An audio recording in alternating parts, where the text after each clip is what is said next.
성도 여러분 안녕하십니까? 오늘도 행복하고 아름다운 안식일 되시기를 간절히 바랍니다. 지금 전 세계에서 가장 많이 회자되는 말이 있다면 사회적 거리두기라는 말입니다. 이 사회적 거리두기는 감염 관리의 한 방편이라고 할 수 있습니다. 사회적 거리두기의 목표는 감염이 걸린 사람과 감염되지 않은 사람 사이에 접촉의 가능성을 감소시켜서 질병의 전파를 늦추고 궁극적으로는 사망률을 최소화하는 것이 그 목적이라고 할 수 있습니다. 개인 또는 집단 간의 접촉을 최소화하고 감염병의 전파를 감소시키는 공중보건학적 감염병 통제 전략이 바로 사회적 거리두기입니다. 지금 현재 이 사회적 거리두기는 약 2달 전부터 한국은 물론 전 세계에서 유행병으로 번지고 있는 코로나 바이러스를 대처하기 위한 제1차적인 방법으로 적용되고 있습니다. 수많은 사람들을 죽음으로 몰고 간 바이러스를 효과적으로 대처하는 가장 1차적인 방어수단이 거리두기, 곧 분리와 손을 씻고 마스크를 착용하는 청결이라는 점을 보면서 이 간단하고 작은 방법이 이미 오래전에 인간을 위해 하나님이 마련하신 대비 책임을 성경에서 보게 됩니다. 그러면서 새삼 오늘 내가 그리스도인임을 감사하고 자랑스럽게 생각하게 됩니다. 성경 편명의 세 번째 책 레위기에는 지금으로부터 3,500년 전에 기록된 책입니다.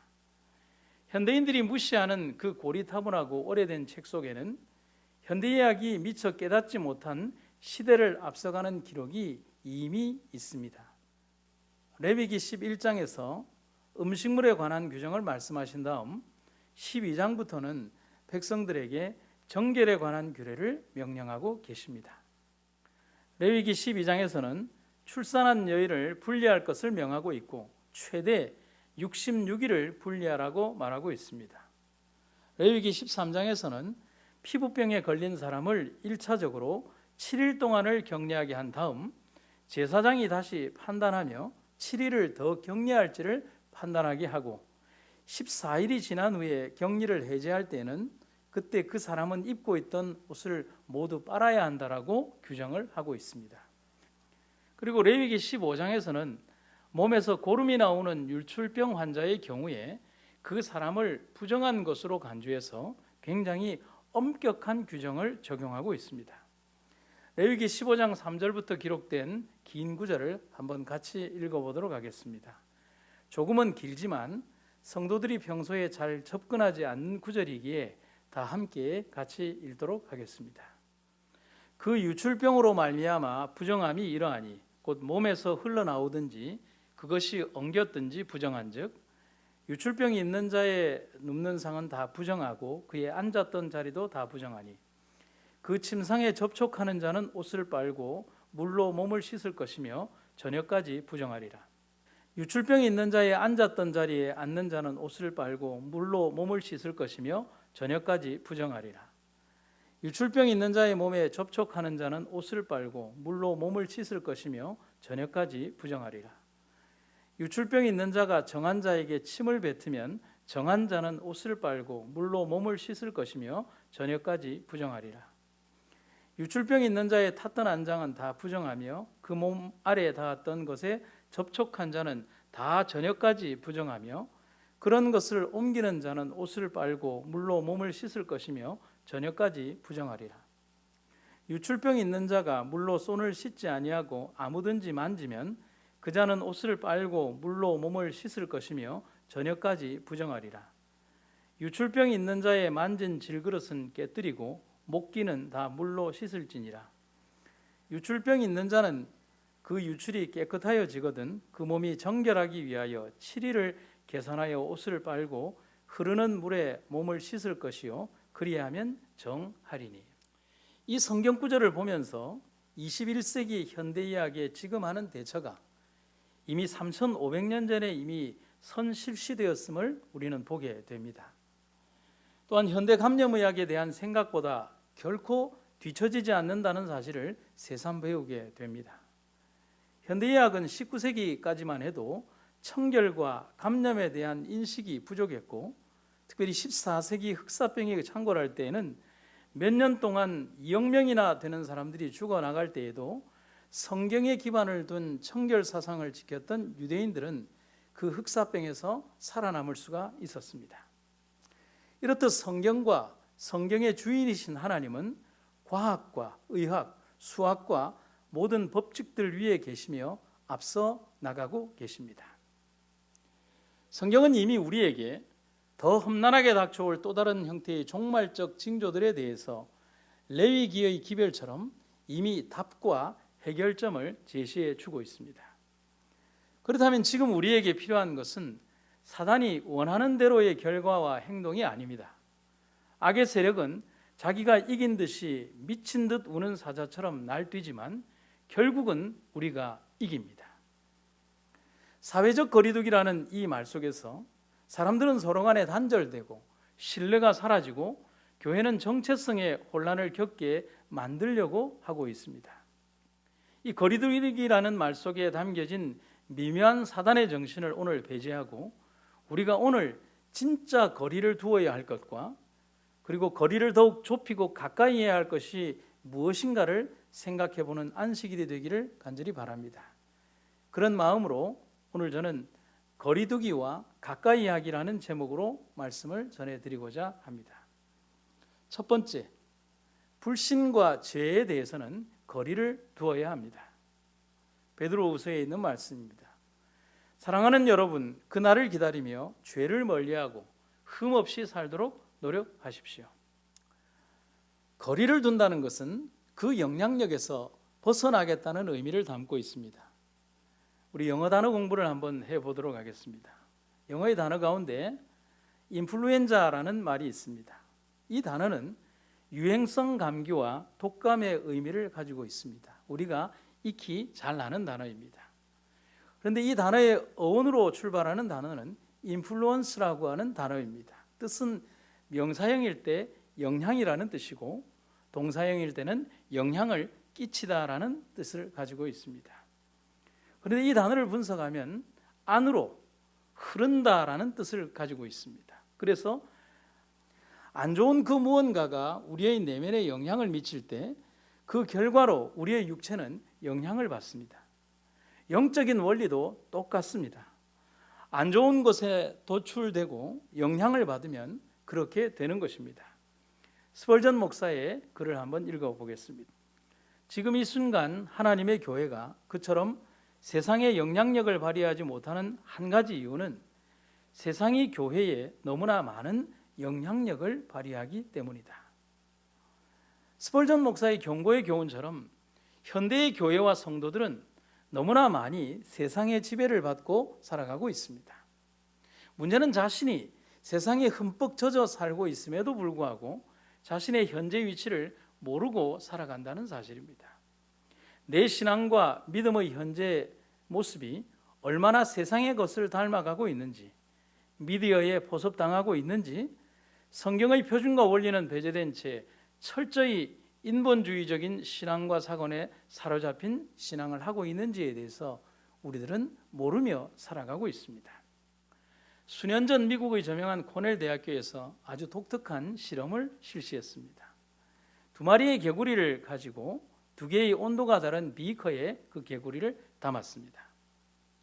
첫 번째 개구리는 45도의 뜨거운 물이 있는 비커에 개구리를 담았습니다. 그리고 다른 한 마리의 개구리는 개구리가 가장 살기에 적합한 온도인 15도의 물이 담긴 비커에 담았습니다.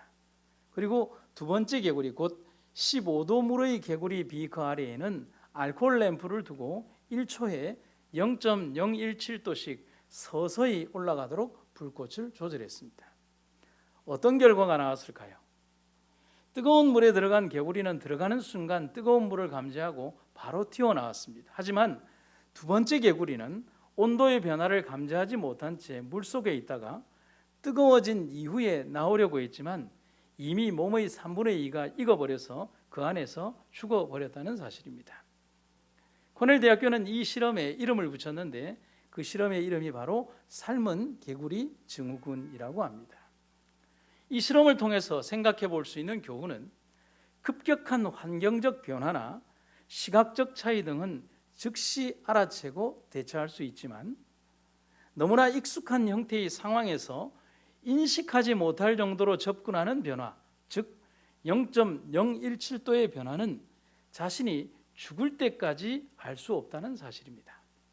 그럼 사단이 오늘 우리에게 어떤 방법을 쓰겠습니까? 한번 생각을 해보도록 합시다. 만약에 나 같으면 삶은 개구리 방식을 선택하겠습니다. 그렇다면 사단도 분명히 그렇게 할 것입니다.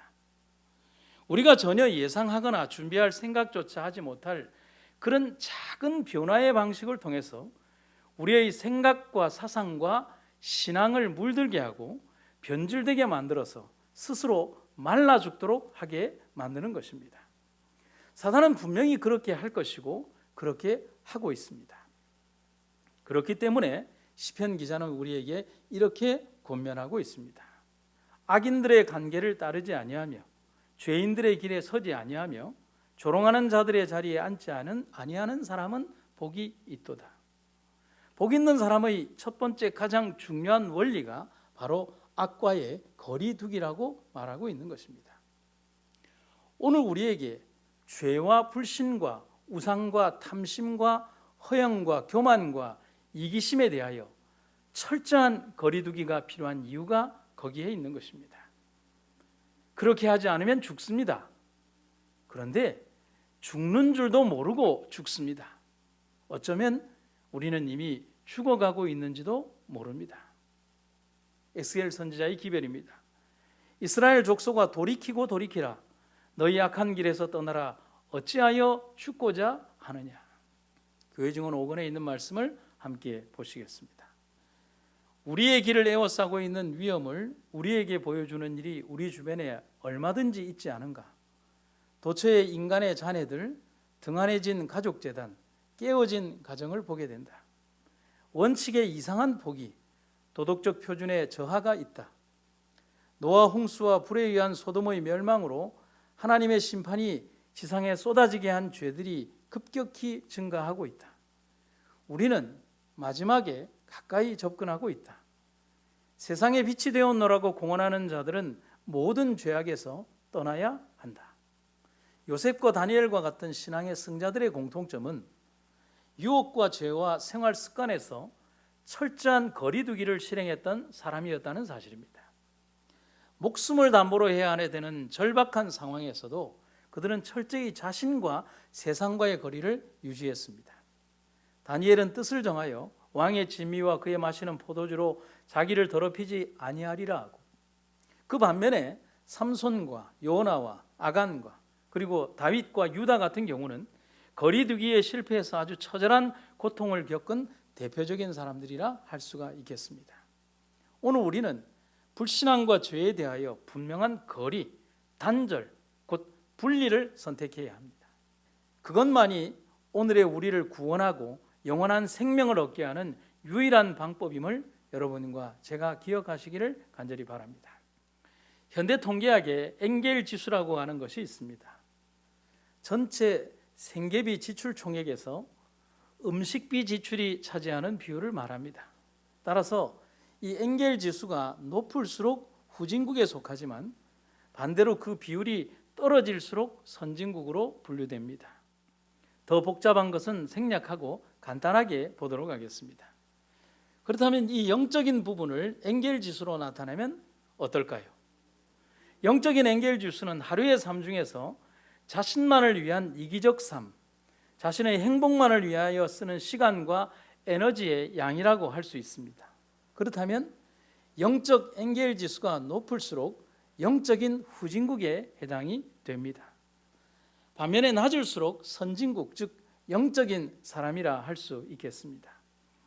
욥기서의 교훈처럼 죄가 손안에 있다면 멀리 던져버려야 합니다. 자신의 삶과 자신의 이기적인 것과 오로지 육적인 것을 위하여 많이 투자하는 것이 아니라 영적인 일에 더 많이 투자하고 하나님과의 영적인 삶을 위하여, 그 교제를 위하여 살아가는 우리가 되어야 한다는 사실입니다. 그리고 죄와 분명한 거리두기를 통하여 악이 나를 지배하지 않도록 철저히 믿음 위에 서야 합니다. 그렇게 되시기를 간절히 바랍니다. 두 번째는 하나님 곁에 더 가까이, 매일 더 가까이 하는 가까이 하기를 실천해야 합니다. 복 있는 사람은 오직 여호와의 율법을 즐거워하여 그의 율법을 주야로 묵상하는도다라고 기록되어 있습니다. 가까이 한다는 것은 그 영향력 아래에 둔다는 것을 말합니다. 세상을 향한 교회의 섬김과 선교는 교회가 세상과 다르다는 사실에 그 영향력이 좌우된다. 즉 교회는 세상에 있되 세상에 속하지 말아야 한다. 교회와 성도가 현재의 삶이자 마지막 이 시대의 삶을 살며 잊지 말아야 하는 삶의 이정표가 있습니다. 그것은 바로 세상에 존재하되 세상에 속하지 말라는 것입니다. 그 이유는 우리에게 주어진 사명이 세상을 변화시키는 것이지 세상에 의하여 우리의 사상과 생활과 삶이 지배당하고 그것에 의하여 오히려 우리가 변화되어서는 안 된다는 사실입니다. 하지만 복음과 전도의 평화의 시기가 도래하면서 교회는 그 사명을 잃어버리고 성도들은 영원한 사물에 눈을 돌리기보다는 현세에 집중하며 살아가고 있습니다. 젊은이들은 예배하기보다는 미디어의 종이 되고 있고 교회 안에는 하나님의 방법이 아닌 세상의 정신과 방법으로 교회가 운영되고 지배당하고 있습니다. 그러면 희망이 없습니다. 자식의 공부를 위해서 3번의 이사를 했다는 맹자의 어머니에 대한 이야기를 우리는 잘 알고 있습니다. 시장 옆에 집이 있으니 아이는 공부보다는 사고 파는 흥정에 관심을 가졌습니다. 조용한 곳이라 여긴 무덤 곁에서는 죽음에 대해서 잘 알지도 못하는 아이가 상여꾼을 따라서 곡을 하며 놀았습니다. 결국 맹자의 어머니가 마지막으로 선택한 것은 글을 읽는 서당 옆이었고 아이는 그제서야 글을 읽기 시작합니다. 맹자의 어머니의 이야기는 그리스도인된 우리들의 영적 삶에 주변의 환경과 영향력이 얼마나 많은 변화를 우리들에게 주는 것에 대하여 분명히 제시해 주고 있습니다. 우리의 삶은 세상을 중심으로가 아니라 하나님의 말씀을 중심으로 살아가야 합니다. 그래야만 우리의 영적 삶은 사단의 도전과 시험을 이겨낼 수 있고 영적인 전쟁에서 승리할 수 있게 되는 것입니다. 한번 나 자신에게 질문을 해봅시다. 나는 하나님을 중심으로 살아가고 있는지 아니면 세상을 중심으로 살아가고 있는지 한번 질문을 해보도록 합시다. 성경 여호수아에서 여호수아는 하나님께 친근히 하라고 당부합니다. 22장 5절입니다. 너희 하나님 여호와를 사랑하고 그 모든 길로 행하며 그 계명을 지켜 그에게 친근히 하고. 그런데 친근히 하라는 이 말의 킹 제임스 번역은 밀착하라고 말하고 있습니다. 이것이 훨씬 더 원어적 뜻에 가깝습니다. 이 말의 원래 히브리어 뜻은 착 달라붙어라, 꼭 붙잡아라, 있는 힘을 다해 쫓아가라는 뜻입니다. 왜 그래야 할까요? 답은 간단합니다. 그것만이 유일하게 살 수 있는 방법이기 때문에 그렇습니다. 우리는 지금껏 살아오면서 하나님과 가까이 하는 삶을 살아오기보다는 점점 더 멀어지는 삶을 선택해 왔습니다.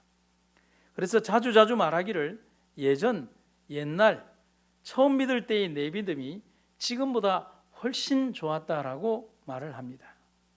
그 말은 무엇을 말합니까? 나무를 한번 30년 키웠다라고 생각을 해봅시다. 그 나무는 처음 심겼을 때보다도 너무 강하게 뿌리를 내려서 사람의 힘으로는 절대로 단번에 캐어낼 수가 없습니다. 세상에 존재하는 모든 생명체의 법칙들이 그렇습니다. 세월이 지날수록 단단해지고 여물어지고 강해집니다. 하지만 사람의 믿음만큼은 이런 우주의 진리를 역행하며 달릴 때가 더 많이 있습니다. 30년을 믿고 20년을 믿고 평생을 믿어왔는데 아주 작은 일만 있어도 신앙의 뿌리를 송두리째 걷어내 버립니다. 다른 사람들이 조금만 서운한 이야기를 해도 자신의 영생이 걸린 신앙의 나무를 가차없이 잘라버리는 사람들이 있습니다. 아니, 그럴 필요도 없습니다. 뿌리도 내리지 못해서 바람만 불면 넘어져 버립니다. 얼마나 가치 없이 신앙의 삶을 살아가고 있습니까? 그 이유는 간단합니다. 하나님과 더 가까워지지 못했기 때문에 그렇습니다. 삶의 시간 속에서 지나가는 시간마다 더욱더 하나님을 의지하며 세상과의 거리를 벌려나가고 하나님과 나 사이의 거리를 더 좁혀나가고 더 가까이 해야만 우리의 삶에 희망이 있음을 기억하시기를 간절히 바랍니다. 하이에나가 새끼 사자를 노린다는 것을 아는가? 새끼 사자를 공격할 때 방법이 있다. 가장 먼저 어미 사자로부터 떨어져 있는 것을 확인한다고 한다. 어떤 이유에서건 홀로 떨어진 새끼 사자는 곧바로 난폭한 하이에나 떼들의 사냥감이 된다. 그처럼 하나님을 떠난 사람은 언제 악한 세력의 밥이 될지 모르는 연약한 존재다. 스스로를 강하다고 여기며 자신을 과신하는 교만을 버려라. 생존의 열쇠는 하나님께 착 달라붙는 것이다. 사랑하는 성도 여러분, 하나님과 가까이 하기, 그 방법은 너무나 간단합니다. 새로 배울 필요도 없습니다. 우리가 이미 다 알고 있습니다. 이번 주 설교에서도 말씀드리고 있고 지난주 설교에도 말씀드렸으며 기도력에도 있고 성경에 다 있는 내용들입니다. 수백 수천 번을 반복한 너무나 간단한 방법들입니다. 다시 한번 말씀드릴까요? 첫 번째, 기도하십시오. 두 번째, 말씀을 보십시오. 세 번째, 예배하십시오. 네 번째, 묵상하십시오. 다섯 번째, 이것을 매일 반복하십시오. 증언에 있는 말씀을 읽어드리겠습니다. 강한 불신의 정신을 일으키기 위하여 신자의 모양을 한 악한 천사들이 우리 대열 중에서 일할 것을 나는 보았다. 그렇다 해도 좌절하지 말고 오히려 사단의 대리자들의 능력을 대항하여 주님의 도움을 받기 위하여 진정한 마음을 들이라. 이 악의 세력들은 축복을 받기 위함이 아니라 하나님의 영의 감화를 방해하기 위하여 우리의 집회에 모인다. 그들이 할지도 모르는 어떤 언급도 괴념하지 말고 하나님의 풍성한 약속, 그리스도 예수 안에서 예 그리고 아멘인 약속을 반복하라. 하나님과 더 가까이 하기 위하여 영적인 삶의 사이클을 반복하십시오. 하나님과 더욱 가까워질수록 세상과 죄와는 멀어지게 됩니다. 하나님은 뛰어난 은사를 받기보다 예수님을 닮는 것을 축복하신다. 오늘 우리들의 삶이 예수님을 닮고 하나님의 능력 안에서 살아가는 여러분과 제가 되기를 간절히 바랍니다. 영국의 저명한 종교개혁자여 설교가인 존 웨슬리의 어머니는 수잔나 웨슬리라고 합니다. 존 웨슬리를 있게 한 위대한 어머니이기도 하지만 그녀에게도 근심이 있었습니다. 수잔나의 딸 중에 행실이 바르지 못한 딸 한 명 때문에 무척이나 힘들어했는데 딸은 못된 친구들과 계속 어울려 지냈기 때문에 그렇습니다. 어느 날 어머니 수잔나가 검정 수치를 한 다발 가져와서 딸 앞에 내려놓으면서 그의 딸에게 이렇게 말을 했습니다. 딸아, 이 수치를 한번 안아보렴? 뜨겁지 않단다. 그러자 딸이 기겁하며 이렇게 말을 했습니다. 어머니, 뜨겁지는 않지만 손과 몸이 더러워지잖아요. 그때 수잔나가 딸을 꼭 껴안으며 이렇게 말을 했습니다. 사랑하는 딸아, 우리 인생도 마찬가지란다. 바르지 못한 행실은 화상을 입게 하지는 않지만 몸과 마음을 더럽히는 법이란다. 딸은 그제서야 자신의 잘못을 크게 뉘우치고 어머니의 뜻에 순종하는 생애를 살기 시작했습니다. 우리가 오늘 가까이 하는 것, 소중히 여기는 것, 그리고 우리의 인생의 가장 첫 번째로 관심을 두는 것, 바로 그것과 나는 친해집니다. 그리고 그것은 나의 품성이 됩니다. 오늘 여러분과 저는 무엇과 가까워지고 무엇과 멀어지기를 원하십니까? 말씀에 대해서 하박국 선지자는 말합니다. 여호와께서 가라사대 너는 이 묵시를 기록하여 판에 명백히 새기되 달려가면서도 읽을 수 있게 하라. 한시도 놓지 않고 말씀을 손에 쥐고 삶의 현장에서 말씀을 쥐고 살라고 명령합니다. 그리고 기도에 대하여 하박국 선지자는 말합니다. 나는 너희를 위하여 기도하기를 쉬는 죄를 여호와 앞에 결단코 범치 아니하고 선하고 의로운 도로 너희를 가르칠 것이다. 오직 기도로 하나님께 매 순간 다가가는 삶이 되기를 결심하고 있습니다. 사랑하는 성도 여러분, 세상과 천국을 둘 다 소유할 수는 없습니다. 하나를 얻기 위해 분명코 하나를 버려야 합니다. 오늘 여러분은 영원을 버리고 소멸되는 것을 선택한 롯의 아내처럼 소금 기둥이 되시기를 원하십니까? 아니면 영원한 천국을 얻기 위해 세상의 모든 것을 배설물로 여겼던 바울과 같은 선택을 하시겠습니까? 오늘 여러분의 선택이 매일 해왔던 무의미한 삶의 반복에서 나오는 의미 없는 대답이 아니라 영원한 삶을 선택하고 소유하는 지혜로운 선택이 되기를 간절히 바랍니다. 오늘부터 나의 삶은 세상과 멀어지고 하늘과는 더 가까운 삶 되기를 간절히 바랍니다. 하늘의 고귀한 은혜와 사랑이 여러분과 저에게 또 다른 기회와 삶과 생명을 주셨음을 감사드리며 말씀을 마치도록 하겠습니다. 감사합니다.